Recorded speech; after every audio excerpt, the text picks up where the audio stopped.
Hello my dear student, आप सभी का अपनी एकलव्य एकेडमी मेरठ परिवार में स्वागत है।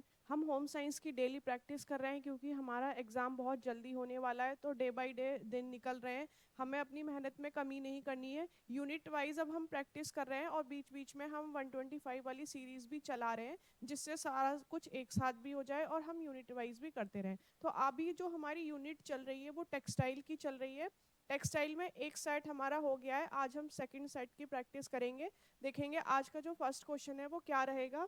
टेक्सटाइल का फर्स्ट क्वेश्चन दिया है, बोलनी ऊन को कहते हैं। ठीक है, जो हमारी ये बोलनी ऊन होती है इसे हम क्या कहते हैं। फर्स्ट दिया है मेरिनो ऊन है, पश्मीना ऊन है, सैतूत है, या इनमें से कोई नहीं है। तो जो हमारी ये बोलनी ऊन होती है इसे हम मेरिनो ऊन कहते हैं। और यही जो ऊन होती है सबसे अच्छी क्वालिटी की ऊन होती है, जो मेरिनो ऊन है। अगर आपसे पूछा जाए सबसे अच्छी क्वालिटी की ऊन कौन सी है, तो मेरिनो ऊन है। ठीक है, ये किससे, मेरिनो जाति की एक भेड़ होती है जिससे ये ऊन की प्राप्ति की जाती है। ठीक है, तो इसका फर्स्ट आंसर क्या हो जाएगा, ए हो जाएगा। नेक्स्ट है, स्काउरिंग का प्रयोग होता है। ठीक है, जहां भी आपको स्काउरिंग दिख जाए तो इसका प्रयोग कहाँ होता है, ये एक प्रोसेस होता है।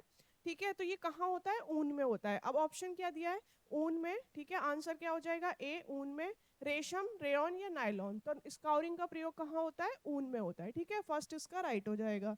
नेक्स्ट है, ऊन के धागों की मोटाई एवं बारीकी को क्या कहा जाता है। ऊन के धागों की जो मोटाई होती है और जो बारीकी होती है उनको क्या कहा जाता है।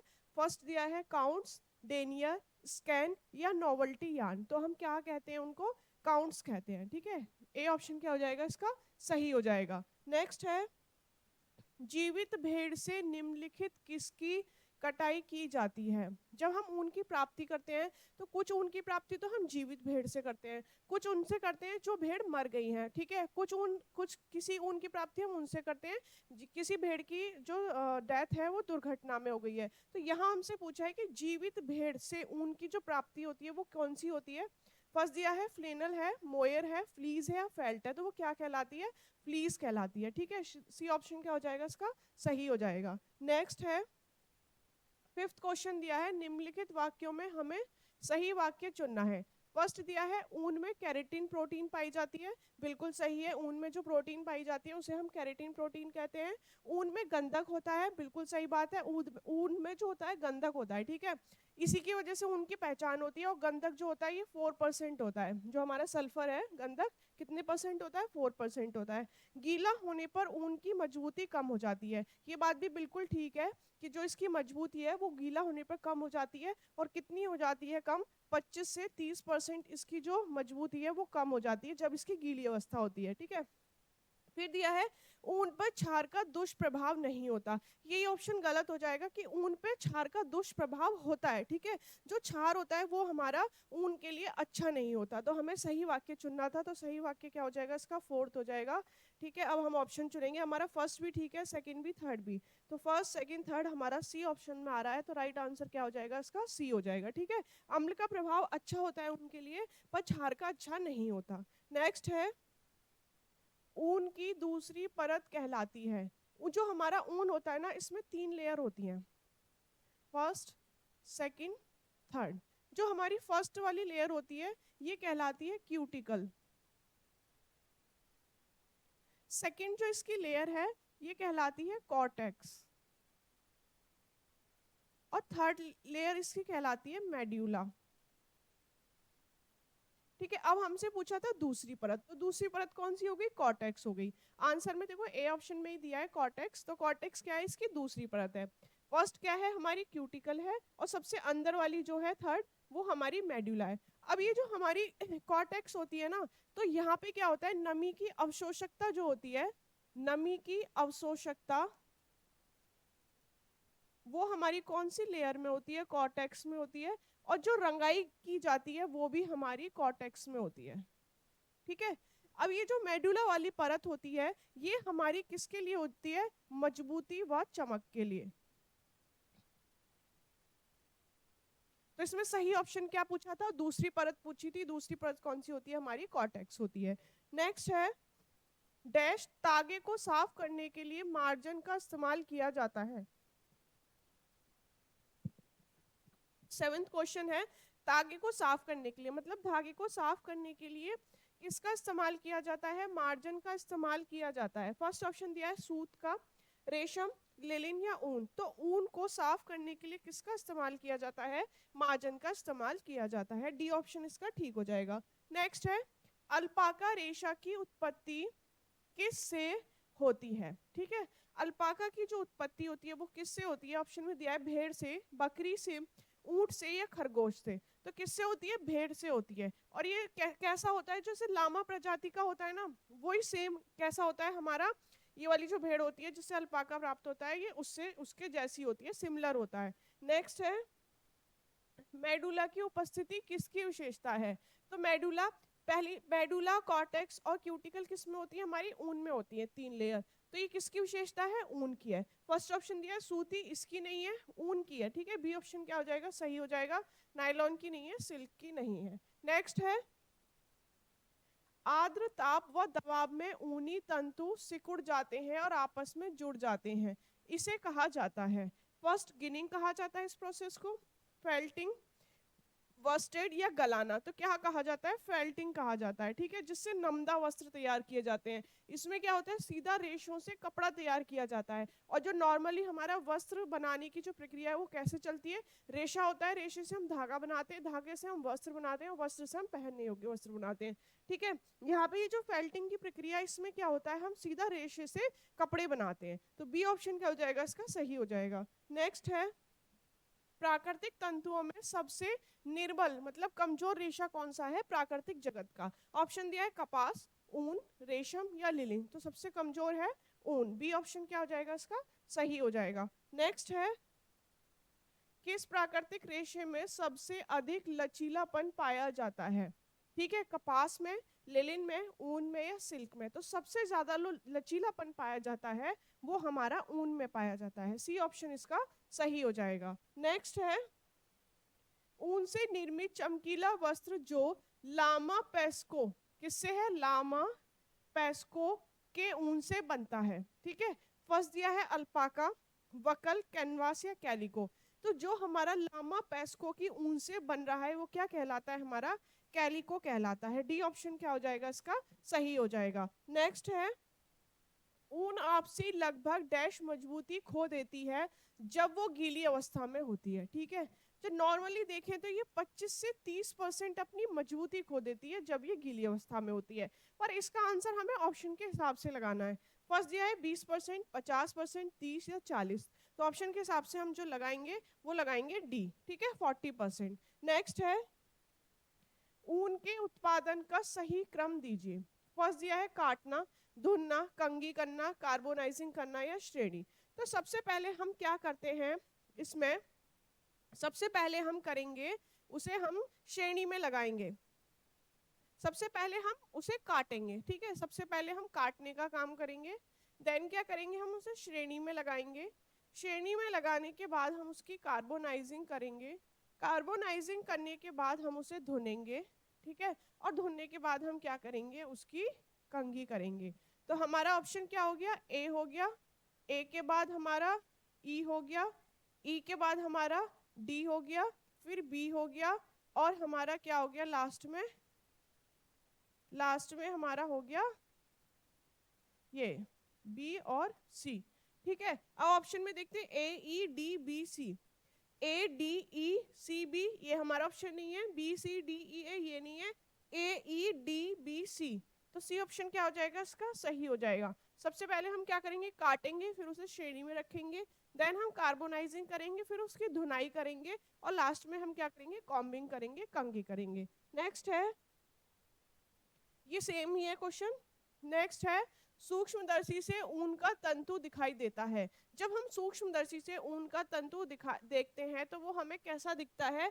असंधि, रेखित, शल्क या गुथा हुआ। तो ऊन की क्या पहचान है? जब उसको हम सूक्ष्मदर्शी से देखेंगे तो उसमें बहुत सारे शल्क दिखाई देंगे। ठीक है, सी ऑप्शन क्या हो जाएगा? इसका सही हो जाएगा। नेक्स्ट है, ऊन की आणविक संरचना में सबसे कमजोर जोड़ कौन सा होता है? जो ऊन की आणविक संरचना होती है उसमें जो सबसे कमजोर जोड़ है वो कौन सा होता है? फर्स्ट दिया है आर्जिनिन जोड़, सोडियम जोड़, अम्लीय जोड़ या सल्फर जोड़। तो सबसे जो कमजोर जोड़ होगा ना वो होगा हमारा अम्लीय जोड़। सी ऑप्शन क्या हो जाएगा इसका सही हो जाएगा। नेक्स्ट है ऊन के तंतु के अणु में उपस्थित सल्फर के दो परमाणुओं के बीच के बंध का नाम हमें बताना है। ठीक है, फर्स्ट ऑप्शन दिया है salt linkage, van der Waals force, cysteine linkage या हाइड्रोजन बॉन्ड। तो हम इस बॉन्ड को क्या कहते हैं वांडरवॉल फोर्स कहते हैं। बी ऑप्शन इसका सही हो जाएगा। नेक्स्ट है ऊनी वस्त्रों में सिलवट प्रतिरोधक का कारण है। फर्स्ट है अच्छा लचीलापन, ऊन में अच्छा लचीलापन होता है, अच्छी प्रतिस्कंदता होती है। ठीक है, दोनों में से कोई नहीं है, ए बी दोनों।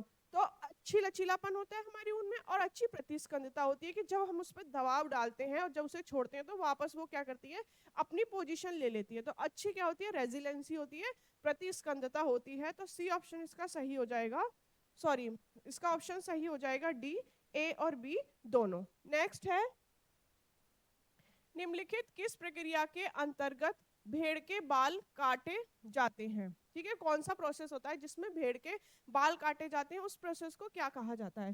फर्स्ट दिया है फेल्टिंग, शेयरिंग, रेटिंग या स्काउरिंग। स्काउरिंग किस पे होती है, स्काउरिंग ऊन के लिए हो गई। ठीक है, और रेटिंग हम रेयन के लिए करते हैं। रेटिंग हम किसके लिए करते हैं रेयन के लिए करते हैं। और शेयरिंग क्या हो गया हमारा स्काउरिंग शेयरिंग। हाँ, भेड़ के जो बाल काटे जाएंगे वो क्या हो जाएगा शेयरिंग हो जाएगा। तो बी ऑप्शन क्या हो जाएगा इसका सही हो जाएगा। नेक्स्ट है टैगलॉग ऊन क्या है। टैगलॉग जो ऊन है वो कैसी श्रेणी की ऊन होती है। टैगलॉग जो ऊन होती है ना वो हमारी बची कुची जितनी भी ऊन है उसको मिला के उससे वस्त्र तैयार किया जाता है। तो ये जो ऊन होती है वो निम्न कोटि की होती है। ऑप्शन में दिया उच्च श्रेणी की, उच्च श्रेणी की जो होती है वो मेरिनो ऊन होती है सबसे अच्छी। फिर है मध्यम श्रेणी की, निम्न श्रेणी की या मजबूत ऊन। तो टैगलॉग ऊन जो होती है ये हमारी निम्न श्रेणी की ऊन होती है। सी ऑप्शन इसका सही हो जाएगा। नेक्स्ट है प्राणिज रेशा है जो हमें प्राणिज जगत से प्राप्त होता है। प्राणिज जगत से हमें कौन प्राप्त होते हैं, एक रेशम होता है और एक ऊन होता है। ऑप्शन में दिया नारियल, रेशम, लिलिंग या सन। तो रेशम किससे है हमारा प्राणिज रेशे से कीड़े से प्राप्त होता है, बोम्बक्स मोरी से। ठीक है, नेक्स्ट है ऊनी कपड़े के लिए सबसे अच्छा ब्लीच बताना है कौन सा होता है। फर्स्ट ये साधारण गर्म इस्त्री से, बीच में एक सूती कपड़ा रखकर, बीच में एक गीला कपड़ा रखकर या बीच में एक कागज रखकर। तो जब भी हम ऊनी वस्त्रों पर ब्लीच करते हैं तो बीच में क्या करते हैं एक सूती कपड़ा लगा लेते हैं जो सबसे अच्छा माना जाता है। बी ऑप्शन क्या हो जाएगा इसका सही हो जाएगा। नेक्स्ट है ऊनी कपड़े फिनिशिंग का अच्छा पदार्थ है। फिनिशिंग के लिए जो अच्छा पदार्थ है वो कौन सा है। फर्स्ट दिया है क्लोरीन है, कैल्शियम क्लोराइड है, हाइड्रोजन परऑक्साइड है या सोडियम फ्लोराइड है। तो सबसे अच्छी फिनिशिंग कौन सी होती है हाइड्रोजन परऑक्साइड होती है ऊनी कपड़ों के लिए। सी ऑप्शन इसका सही हो जाएगा। नेक्स्ट है यदि ऊन को क्षार युक्त साबुन से धोया जाए तो वह, ऊन के लिए क्षार हमारा अच्छा नहीं होता। ठीक है, अम्ल हमारे ठीक होता है लेकिन क्षार ऊन के लिए अच्छा नहीं होता। तो क्या हो जाएगा इसमें क्या प्रभाव पड़ेगा, कड़ा हो जाता है, चमकीला हो जाता है, मोटा हो जाता है, पतला हो जाता है। अगर हम क्षार से क्रिया करेंगे ऊन की तो वो कैसी हो जाएगी कड़ा हो जाता है। ए ऑप्शन इसका सही हो जाएगा। नेक्स्ट है ऊनी वस्त्रों को धोने का सबसे उपयुक्त तरीका। फर्स्ट दिया है हाथ से साबुन व पानी की सहायता से, हाथ से डिटर्जेंट पाउडर व पानी से, कपड़े धोने की मशीन पाउडर से या पानी से या शुष्क धुलाई से। तो ऊन वस्त्रों को धोने के लिए जो सबसे अच्छा माना जाता है वो होता है हमारा शुष्क धुलाई। ठीक है, कैसी धुलाई होती है शुष्क धुलाई होती है। नेक्स्ट है जंतु तंतु के लिए ज्वलन टेस्ट देता है, क्या देता है, नीली आग, सल्फर की महक, भूरी राख या मोती का रूप। तो कैसी आग है, कैसा ज्वलन टेस्ट देता है कि नीली आग निकलती है। ठीक है, ए ऑप्शन क्या हो जाएगा इसका सही हो जाएगा। नेक्स्ट है निम्नलिखित संगठन वाले रेशों की पहचान कीजिए जिसमें क्या है 49 से 50% क्या है कार्बन है, 23 से 24% क्या है ऑक्सीजन है। ठीक है, और 16% क्या है नाइट्रोजन है, 7% हाइड्रोजन है एंड 4% हमारा क्या है सल्फर है, गंधक है। तो ये किसकी हो गई संगठन जो है ये हमारा ऊन का हो गया। फर्स्ट ये कपास, रेशम, लिनन, ऊन। सही ऑप्शन क्या हो जाएगा डी ऊन का। ठीक है, नेक्स्ट है ऊन जलने के बाद देती है काली भस्म, ग्रे भस्म, काले दाने इनमें से कोई नहीं। तो जब हम ऊन का परीक्षण करते हैं, ज्वलन परीक्षण किया जाता है, तो जलने के बाद वो कैसी भस्म देती है? काली भस्म देती है। ए ऑप्शन इसका सही हो जाएगा। नेक्स्ट है, कौन सा जानवर ऊन प्राप्ति का स्रोत नहीं है, जिससे हम ऊन की प्राप्ति नहीं करते? फर्स्ट दिया है भेड़ है, ऊंट है, हिरन है या बकरी है। तो हम भेड़ से भी करते हैं, ऊंट से भी करते हैं, बकरी से, पर हिरन से हम ऊन की प्राप्ति नहीं करते। सी ऑप्शन इसका सही हो जाएगा। नेक्स्ट है, प्राकृतिक तंतुओं में सबसे मजबूत तंतु हमें बताना है। ठीक है, फर्स्ट दिया है कपास है, ऊन है, रेशम है या लिलिन है। तो सबसे जो मजबूत तंतु कौन सा है? वो हमारा रेशम है। ठीक है, प्राणी जगत से जो हमें प्राप्त होता है वो रेशम है। ठीक है, इसके तंतु कैसे होते हैं? फिलामेंट तंतु होते हैं। सी ऑप्शन इसका सही हो जाएगा। नेक्स्ट है, अरंडी के पेड़ों पर पाए जाने वाले, कौन सा पेड़ है? अरंडी का पेड़ है, उस पर पाए जाने वाले कीड़े से कौन से रेशम का निर्माण होता है? फर्स्ट है मूंगा रेशम, मोती रेशम, टसर रेशम या एरी रेशम। तो किसका होता है? एरी रेशम का होता है। सही आंसर क्या हो जाएगा इसका?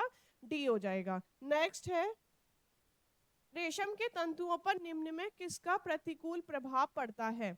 अम्ल का, क्षार का, अम्ल या क्षार दोनों का, उपयुक्त में से कोई नहीं। तो जितने भी प्रोटीन जगत के रेशे हैं ना, जैसे ऊन हो गया, रेशम हो गया, इन पे क्षार का प्रभाव अच्छा नहीं पड़ता। तो ठीक है, किसका प्रभाव प्रतिकूल पड़ता है? तो क्षार का पड़ता है। प्रतिकूल प्रभाव बताना था, अच्छा नहीं पड़ता, क्षार का। ठीक है, बी ऑप्शन क्या हो जाएगा? सही हो जाएगा। नेक्स्ट है, रेशम के भौतिक गुण निम्नलिखित है। रेशम का जो तंतु होता है वो एक चिकना सूत्र होता है, बिल्कुल सही बात है।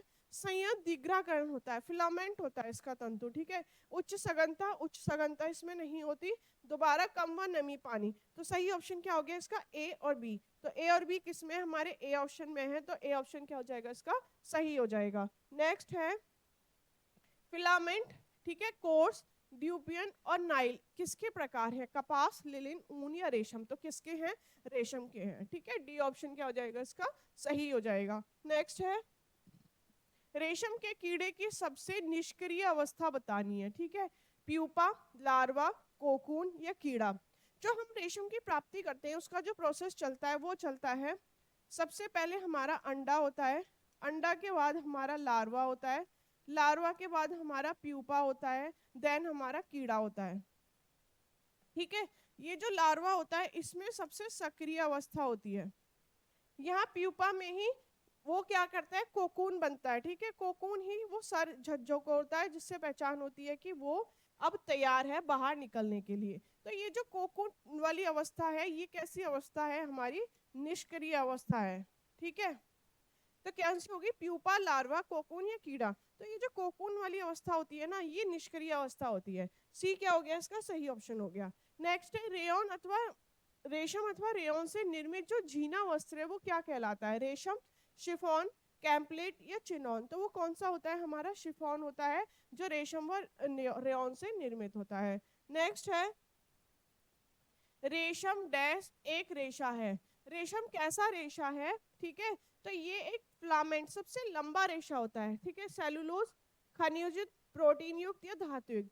तो रेशम कैसा रेशा है? प्रोटीन युक्त है। ठीक है, और कौन सी प्रोटीन होती है? फाइब्रिन प्रोटीन होती है इसमें, फाइब्रिन नाम की प्रोटीन इसमें होती है। ठीक है, और सेरेसिन नाम का गोंद होता है। तो सी ऑप्शन क्या हो जाएगा इसका? सही हो जाएगा। नेक्स्ट है, OBA में मुक्त सल्फों समूह होते हैं और मुख्य रूप से रेशम, ऊन को उज्जवल करने का काम करते हैं। तो OBA की फुल फॉर्म क्या है? ठीक है, फर्स्ट दिया है oriental bleaching agents, optical brightening agents, ozone brightening agents, oxygen bleaching agents. ठीक है, तो OBA क्या है? हमारा ऑक्सीजन ब्लीचिंग एजेंट्स है। डी ऑप्शन क्या हो जाएगा इसका? सही हो जाएगा। नेक्स्ट है, अभिकथन दिया है, पहला है रेशम उतना ही लचीला होता है जितना ऊन। ऐसा नहीं है, ऊन सबसे ज्यादा लचीलापन किसमें होता है? ऊन में होता है। ठीक है, रेशम के रेशों में सिस्टीन की कड़ियां भी होती है। तो ठीक है, ये ऑप्शन भी हमारा गलत है। तो ए और बी दोनों सही है, ए और आर दोनों गलत है। तो इसका सही ऑप्शन क्या हो जाएगा? बी, ए और आर दोनों गलत है। ठीक है, नेक्स्ट है, डैश रेशे बाल के जलने की बदबू आती है। ठीक है, जब हम रेशों का परीक्षण करते हैं, उन्हें जलाते हैं, तो जलने के बाद कैसी स्मेल आ रही है? जैसे हम अपने बालों को जला रहे हैं।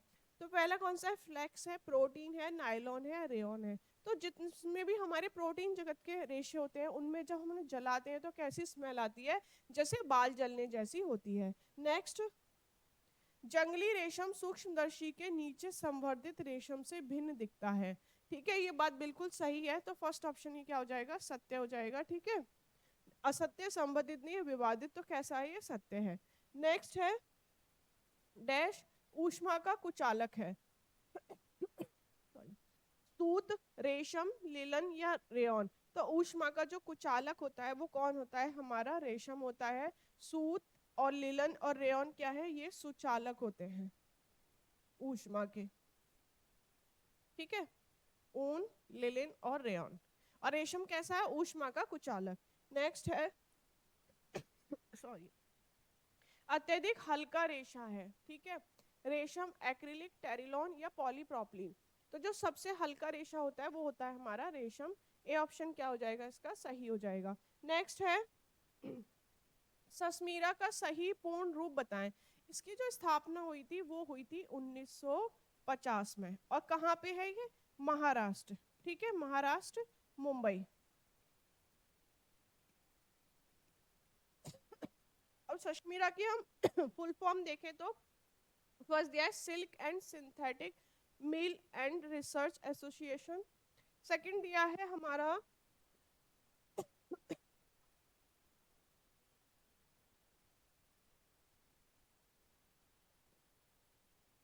सेकंड दिया है हमारा synthetic and art silk mills and research association. Third है silk and art silk mills and research association. Standard and specification on mills and research association. तो जो सस्मीरा है ना, ठीक है, ये क्या है हमारा, बी ऑप्शन सही हो जाएगा, synthetic and art silk mills and research association. ठीक है, बी ऑप्शन क्या हो जाएगा, इसका सही हो जाएगा। नेक्स्ट है किस प्रकार के सिल्क में कीड़े को क्या नहीं करा जाता, मारा नहीं जाता जब निर्माण की प्रक्रिया चल रही है। मूंगा में, टसर में, ईरी में या डुपियन में। तो जब हम मूंगा रेशम की प्राप्ति करते हैं इसमें क्या है, कीड़े को मारा नहीं जाता है। नेक्स्ट है रेशमी कपड़ों पर लगे धब्बों को छुड़ाया जा सकता है अवशोषक विधि से, घोलक विधि से, ठीक है, रासायनिक विधि से, इनमें से किसी से भी नहीं। तो अगर रेशम के कपड़ों पर दाग धब्बे लग गए तो हम किस विधि का प्रयोग करेंगे, अवशोषक विधि का प्रयोग करेंगे। ए ऑप्शन इसका सही हो जाएगा। नेक्स्ट है वह विधि जिसमें कोकून को गर्म पानी में डालकर नरम किया जाता है वह धागा ढूंढा जाता है, वो प्रोसेस क्या कहलाता है। फर्स्ट दिया है थ्रोइंग, रीलिंग, वीविंग या रियरिंग। तो प्रोसेस क्या कहलाता है हमारा, थ्रोइंग कहलाता है। ठीक है, ए ऑप्शन क्या हो जाएगा, इसका सही हो जाएगा। नेक्स्ट है निम्न में से किसके लिए मिगलिंग का प्रयोग होता है, रेशम के लिए, ऊनी कपड़ों के लिए, मलमल के लिए, मखमल के लिए। तो किसके लिए होता है, मलमल के लिए होता है। सी ऑप्शन क्या हो जाएगा, इसका सही हो जाएगा। नेक्स्ट है लंबे तंतु को क्या कहते हैं। ठीक है, जो हमारा वस्त्र विज्ञान है इसमें जितने भी लंबे तंतु हैं उनको फिलामेंट और छोटे तंतुओं को स्टेपल कहा जाता है। तो जितने भी लंबे तंतु हैं उनको क्या कहेंगे स्टेपल। स्टेपल कहते हैं हम छोटे तंतुओं को।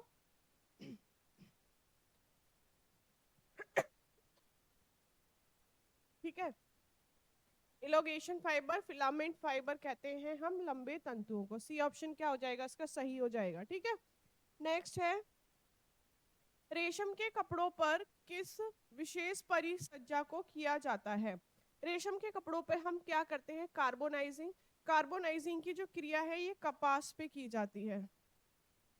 ठीक है, वेटिंग का जो प्रोसेस है वो रेशम पे किया जाता है, क्योंकि रेशम में क्या होता है, एक सेरेसिन नाम का गोंद होता है। अब इस गोंद को हटाने के लिए हम जब जब इस रेशम से गोंद को हटाते हैं तो रेशम का वजन क्या है, कम हो जाता है। तो उसके वजन को बढ़ाने के लिए वेटिंग प्रोसेस किया जाता है। ठीक है, तो बी ऑप्शन क्या हो जाएगा, इसका सही हो जाएगा। नेक्स्ट है प्रोटीन जो कच्चे रेशम में होता है। ठीक है, कच्चे रेशम में कौन सा प्रोटीन होता है। फर्स्ट दिया है कैरेटिन। कैरेटिन प्रोटीन जो होती है ये हमारी ऊन में होती है, और फाइब्रिन जो प्रोटीन होती है ये हमारी रेशम में होती है। बी ऑप्शन क्या हो जाएगा, इसका सही हो जाएगा। नेक्स्ट है सूत जो एक जानतव कीड़े के कोकून से बनता है वह है ऊन, रेशम, सूती, रेयन। तो आपको पता है कौन सा है, रेशम है, बी ऑप्शन इसका सही हो जाएगा। नेक्स्ट है, रेशम के कीड़ों को बड़े पैमाने पर पालना तथा व्यवस्थापन को कहते हैं सेरीकल्चर, एपीकल्चर, पीसीकल्चर या उपयुक्त में से कोई नहीं। तो क्या कहलाता है? सेरीकल्चर कहलाता है, ए ऑप्शन इसका सही हो जाएगा। नेक्स्ट है, सेरीकल्चर निम्न बनाने की प्रक्रिया है। सेरीकल्चर ठीक है, जो हमारा ये पूरा व्यवसाय कहलाता है, रेशम को बनाना, पालना, इसका व्यवसाय, व्यापार करना, सेरीकल्चर। तो किसका? रेशम का। ठीक है, फर्स्ट ऊन, रेशम, रेयन या क्वाइकर। तो क्या है? ये हमारा रेशम है, बी ऑप्शन क्या हो जाएगा इसका सही हो जाएगा। नेक्स्ट है, सबसे पहले रेशम का उत्पादन हुआ था भारत में, जापान में, फ्रांस में, चीन में। तो सबसे पहले जो रेशम का उत्पादन हुआ था वो हमारा चीन में हुआ था, डी ऑप्शन इसका सही हो जाएगा। नेक्स्ट है, रेशम के कीड़े का जीवन चक्र होता है लगभग 24 से 30 दिन, ठीक है, 37 से 63 दिन, 71 से 82 या 90 से 120 दिन। तो आप याद रखेंगे जो रेशम के कीड़े का जीवन चक्र है वो 37 से 63 डेज होता है, बी ऑप्शन इसका सही हो जाएगा। नेक्स्ट है, एक तंतुक रेशा है, नायलॉन, रेशम, कपास या पॉलिस्टर। तो एक तंतुक रेशा कौन सा है? हमारा रेशम है, बी ऑप्शन इसका सही हो जाएगा। नेक्स्ट है, रेशम की निम्नलिखित विशेषताओं में कौन सी गलत है? जो रेशम के लिए गलत है, उच्च तनाव सामर्थ्य और अति सूक्ष्म व्यास के कारण इसके वस्त्र कैसे होते हैं? हल्के होते हैं, ये बिल्कुल सही है। इसका विशिष्ट गुरुत्व 2.5 होता है, इसका जो विशिष्ट गुरुत्व होता है ना वो 2.5 नहीं होता, 1.52 होता है। यह नमी को जल्दी सोखता है और अवशोषण क्षमता अधिक होने के कारण पहनने में आरामदायक होता है, ये बात भी बिल्कुल सही है। ठीक है, इसकी सूखी धुलाई द्वारा धुलाई करनी चाहिए, इस पर H2O2 अथवा SO2 ब्लीच का प्रयोग करना चाहिए। ठीक है, ये दोनों क्या है? ब्लीच का इसका प्रयोग होता है हमारा रेशम पे। तो गलत कौन सा है? हमारा बी ऑप्शन है। ठीक है, क्योंकि इसका विशिष्ट गुरुत्व 2.5 नहीं 1.52 होता है। नेक्स्ट है, रेशम का कीड़ा अपने जीवन चक्र में किस चरण में तंतु पैदा करता है? ठीक है, अंडा, डिंबक, प्यूपा या पूर्ण कीट। तो जो जो इसका जीवन चक्र चलता है रेशम के कीड़े का, तो इसमें तंतु जो पैदा करता है वो किस अवस्था में करता है? प्यूपा अवस्था में करता है। ठीक है, सी ऑप्शन क्या हो जाएगा इसका सही हो जाएगा। नेक्स्ट है, अंडे से कीड़ा बनने तक की अवस्थाओं में कौन सा क्रम सही है?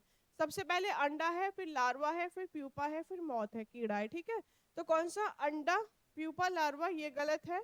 प्यूपा सबसे पहले अंडा आता है, सबसे पहले अंडा आता है। हाँ, तो अंडा, लार्वा, प्यूपा और कीड़ा। ठीक है, तो डी ऑप्शन क्या हो जाएगा इसका सही हो जाएगा। नेक्स्ट है, सभी प्राकृतिक तंतु केवल डैश के अतिरिक्त स्टेपल हैं।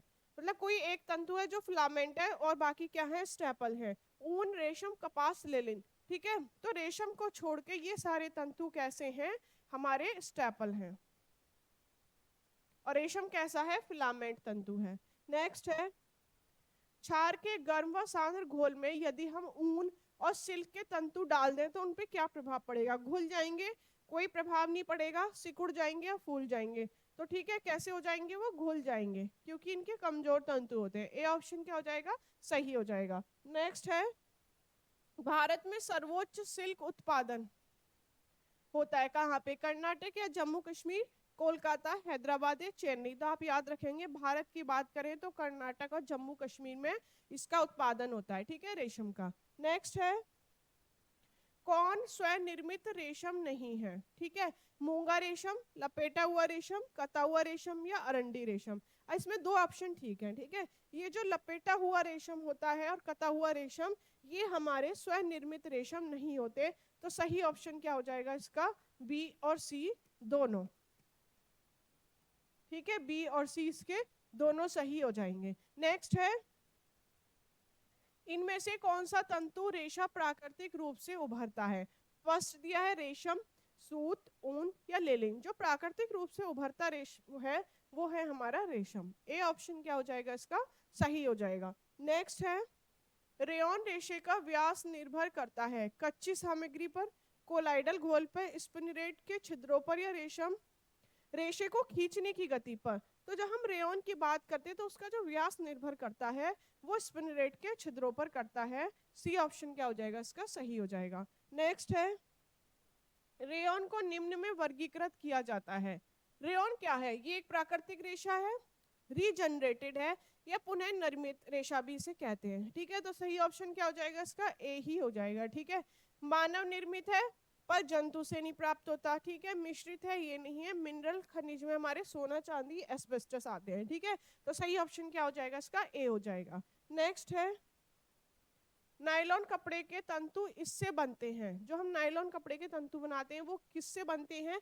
वेट कताई से, ठीक है, झोंका ब्लो कताई से, शुष्क कताई से, या मेल्टिंग गलन कताई से। तो किससे बनते हैं नायलॉन के वस्त्र? गलन मेल्ट कताई से बनते हैं। डी ऑप्शन क्या हो जाएगा इसका? सही हो जाएगा। नेक्स्ट है, निम्न में से कौन सा मानव निर्मित फाइबर है जो कैसा है? गैर सेलुलोजिक है। ठीक है, तो कौन सा है? नायलॉन, रेयन, एसीटेट या ट्राइएसीटेट। तो जो हमारा नायलॉन है ये मानव निर्मित है और गैर सेलुलोजिक तंतु है। नेक्स्ट है, हेक्सामिथाइलिन या डायमाइन और एडिपिक एसिड के पॉलीमर को कहते हैं डेक्रोन, नायलॉन, रेयन या पॉलिस्टर। तो आप याद रखेंगे क्या कहते हैं? नायलॉन कहते हैं। बी ऑप्शन इसका सही हो जाएगा। नेक्स्ट है, इनमें से कौन सा पुनः निर्मित रेशे का उदाहरण है?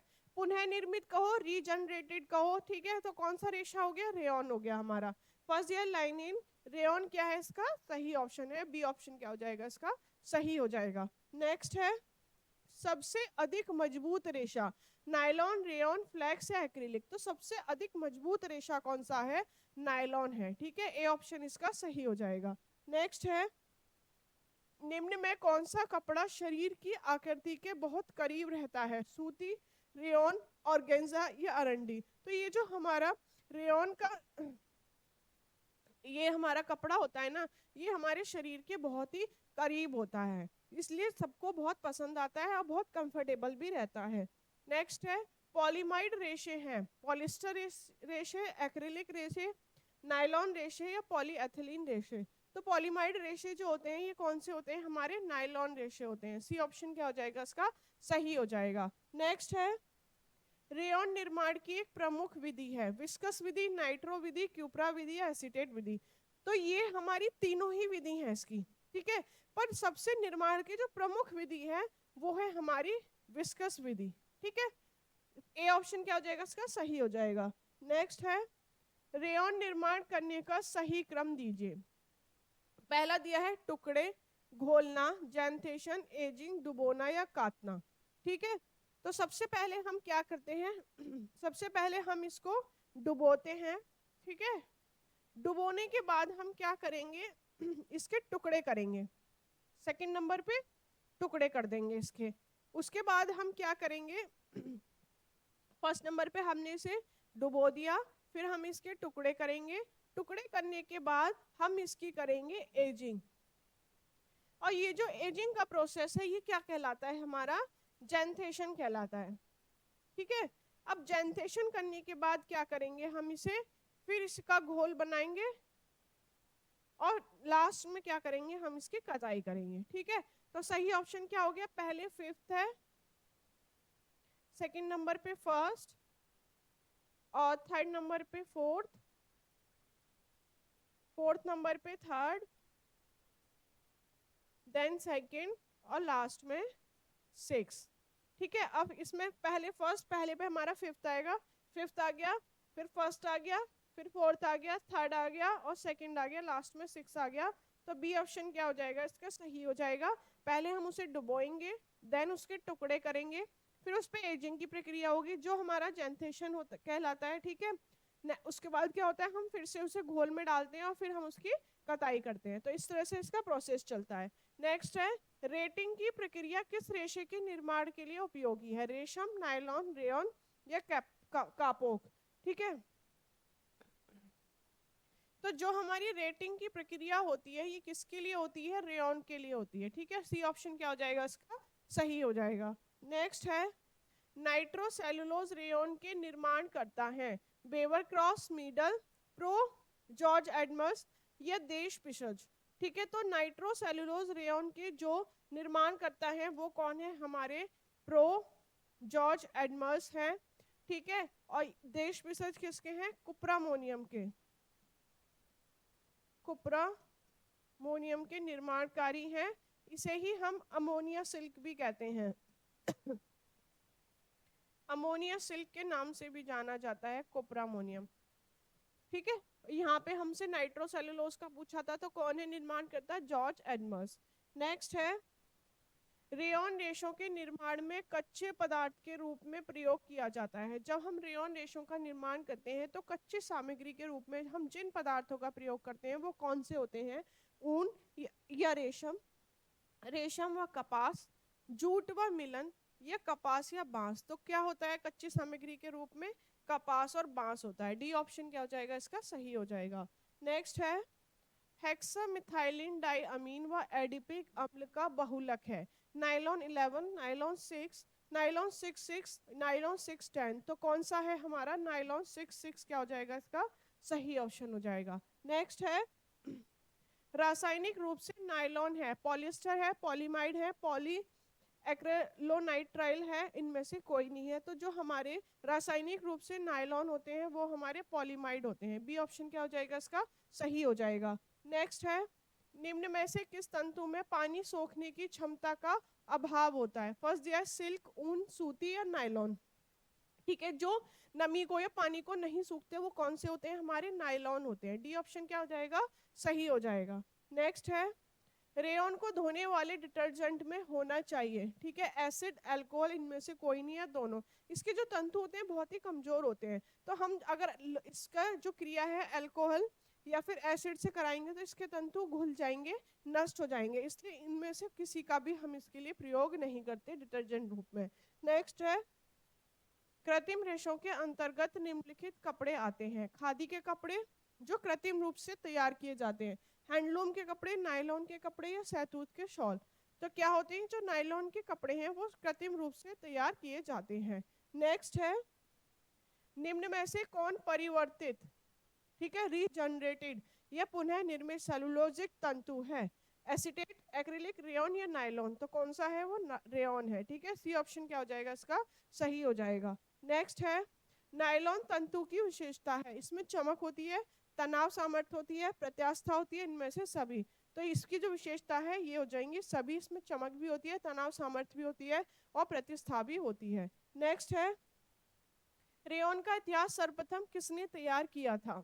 ऑप्शन में दिया है काउंट हिलेरी डी चार्टनोट, देश विशेष, पॉडल या डेक्रोन। तो जो इसका इतिहास सर्वप्रथम तैयार किया था 1884 में, वो काउंट हिलेरी डी चार्टनोट है ये। ठीक है, चार्डोनेट ने किया था। और सबसे पहले जो खोज की थी वो की थी रेयॉन की रॉबर्ट हुक ने। ठीक है, और सन 1664 में। ठीक है, तो सही ऑप्शन यहाँ पे क्या है? ए है। नेक्स्ट है, एक प्लास्टिक रेशा है, रेयॉन है, नायलॉन है और आर्लॉन है, डेक्रोन है। तो प्लास्टिक रेशा कौन सा है चारों में? आर्लॉन जो है ये हमारा एक प्लास्टिक रेशा है। नेक्स्ट है, नायलॉन 6 बनाने का सही क्रम बताइए। फर्स्ट दिया है चिप्स बनाना, पॉलीमराइजेशन, मेल्टिंग, रिब बनाना, ड्राइंग करना या स्पिनिंग करना।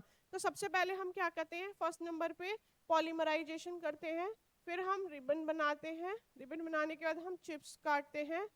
ठीक है, चिप्स के बाद हम क्या करते हैं? इसको चिप्स के बाद हम इसकी मेल्टिंग करते हैं, और मेल्टिंग के बाद हम इसको स्पिनिंग करते हैं, और लास्ट में हम क्या करते हैं? इसकी ड्राइंग करते हैं। ठीक है, तो सबसे पहले सेकंड ऑप्शन है, सेकंड के बाद हमारा फोर्थ वाला हो गया, फिर हमारा फर्स्ट है, और फर्स्ट के बाद हमारा थर्ड है, थर्ड के बाद हमारा सिक्स है, लास्ट में फिफ्थ है। ठीक है, तो सेकंड ऑप्शन पहले सेकंड आएगा, पहले हमारा पॉलीमराइजेशन करेंगे, फिर हम रिबन बनाएंगे, फिर हम चिप्स बनाएंगे, मेल्टिंग करेंगे, मेल्टिंग का स्पिनिंग करेंगे, और लास्ट में हम क्या करेंगे? ड्राइंग करेंगे। तो फर्स्ट ऑप्शन ही क्या हो जाएगा इसका? सही हो जाएगा। ठीक है, हमारा ये कौन सा प्रोसेस था नायलॉन 6 बनाने का। नेक्स्ट है, अच्छा ये आज का हमारा लास्ट क्वेश्चन हो गया। ठीक है, इसी टाइप से हम टेक्सटाइल की यूनिट को कंप्लीट कर लेंगे। टेक्सटाइल हमारा इन पूरी सीरीज में कंप्लीट हो जाएगा, इससे अलग आपको पढ़ने की जरूरत नहीं पड़ेगी। बस ये है कि आप इसकी डेली प्रैक्टिस कीजिए, आप डेली प्रैक्टिस करेंगे तो आपके माइंड में सेट हो जाएंगे और क्वेश्चंस आपके एग्जाम में गलत नहीं होंगे। तो आप हमारे साथ जुड़े रहिए, हमारे चैनल को सब्सक्राइब कर लीजिए। हम हर यूनिट की अच्छे से आपको प्रैक्टिस करा देंगे कि एग्जाम तक आपका इतनी अच्छी तैयारी हो जाएगी कि एक भी क्वेश्चन आपका गलत नहीं होगा। Thank you.